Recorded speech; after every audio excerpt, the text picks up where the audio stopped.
Bonjour à tous, c'est Aquabidule35. Alors aujourd'hui on se retrouve pour une nouvelle vidéo de la série Nage de l'heure. Tout simplement en fait je reprends la série pour vous permettre de préparer l'ouverture de la truite qui va être en mars. Et dans cette série je vais vous présenter donc des petits crankbaits ou des petits migna ou des petits jerkbaits. En fait que des petits leurres durs qui peuvent vous permettre de pêcher la truite du coup au printemps. Alors, il faut savoir que j'ai présenté des leurres pas très chères pour les pêcheurs débutants, mais aussi des leurres un petit peu plus haut de gamme qui s'adressent à des pêcheurs un petit peu plus confirmés et ayant un petit peu plus de moyens. Mais vous pouvez très bien pêcher avec n'importe lequel de ces leurres. De toute façon, tous sont aussi efficaces. Ça va juste être la gamme de prix qui va changer. Donc ce petit crankbait, le Nano Crank, donc c'est un crank génération leurre qui permet de pêcher en fait perche, truite, chevennes sans problème. Il fait 3,6 cm pour un poids de 5 grammes, donc ça se lance très bien en ultra léger, on peut le lancer vraiment loin et même quand il y a du vent. Donc c'est un crankbait peu plongeant, par contre c'est pas un crankbait qui va permettre de gratter réellement. Et en fait, il est suspending. Donc vous allez pouvoir jouer en fait en faisant des pauses. Par exemple, jouer avec les perches, déclencher leur agressivité en faisant des pauses, des fois plus ou moins longues. Le leurre en fait va rester à la même hauteur d'eau. À la même hauteur dans la couche d'eau, je devrais dire. Donc il déplace pas mal d'eau. C'est un leurre qui est assez discret en fait. Il possède une seule bille qui se déplace sur des mouvements transversales, comme ceci. Et la bille émet un bruit léger et assez aigu, donc c'est pas un leurre qui va faire fuir des poissons craintifs. N'hésitez pas à le mettre quand les poissons sont peu actifs.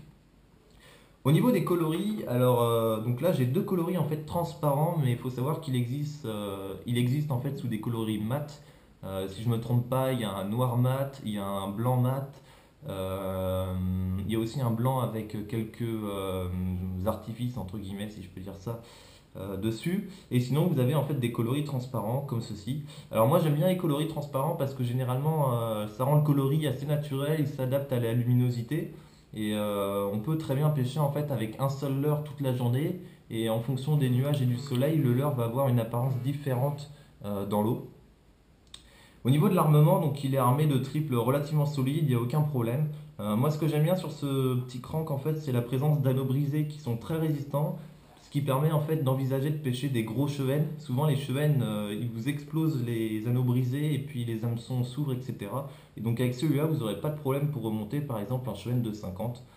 Après, va savoir si le cheval de 50 va mordre dessus. Généralement, à la tombée, il n'y a pas de problème, mais le cheval n'attaquera pas d'agressivité sur des si petits leurres. Généralement, il faudrait un leurre un tout petit peu plus gros. On va dire une base de 5 cm, ça serait bien.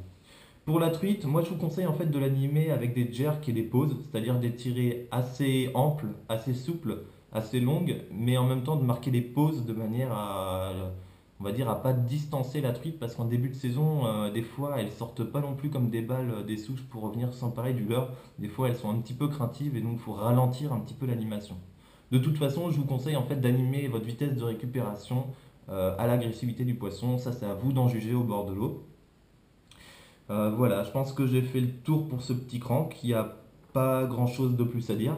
Je vais vous montrer les images que j'ai réalisées sous l'eau. Donc malheureusement l'eau était assez trouble, donc j'espère que vous verrez bien l'heure. Je vais améliorer le contraste de la vidéo avec un logiciel de traitement vidéo. Normalement ça devrait passer. Et puis sinon je vous dis à bientôt pour le diaporama des abonnés numéro 1. Allez, salut tout le monde, bonne journée.